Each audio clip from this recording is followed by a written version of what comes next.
In 1968, University of Washington Black Student Union students staged a sit-in at the UW President's office to demand a minority educational program. As a result, the Samuel E. Kelly Ethnic Cultural Center opened its doors in 1972.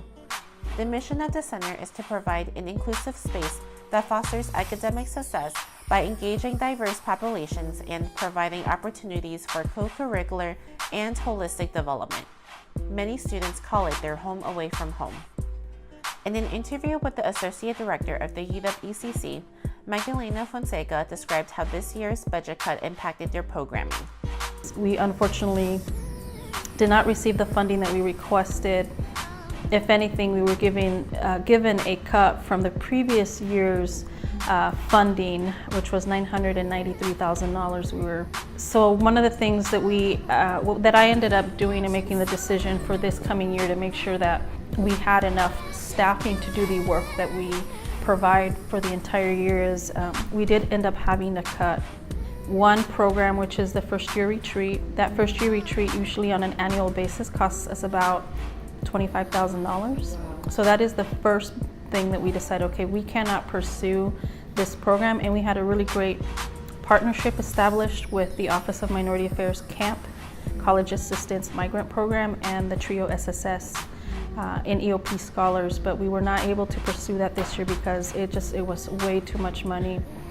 One of the things that I always look at that's really important to me and to the sustainability of the Ethnic Cultural Center is that all of our positions get taken care of. All of our staff positions, both student and full-time staff's positions, I want to make sure that all of them get paid and that we have all of those positions here at the ECC for the work that we do. So ultimately, the decision then has to be made that we have to cut a program.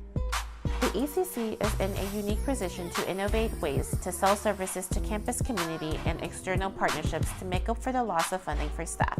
In addition to that funding, the Ethnic Cultural Center is also very fortunate that we have this great building that's 3 stories, and we have conference and meeting spaces as well as a theater across the street that we're able to bring in additional revenue to help our programming.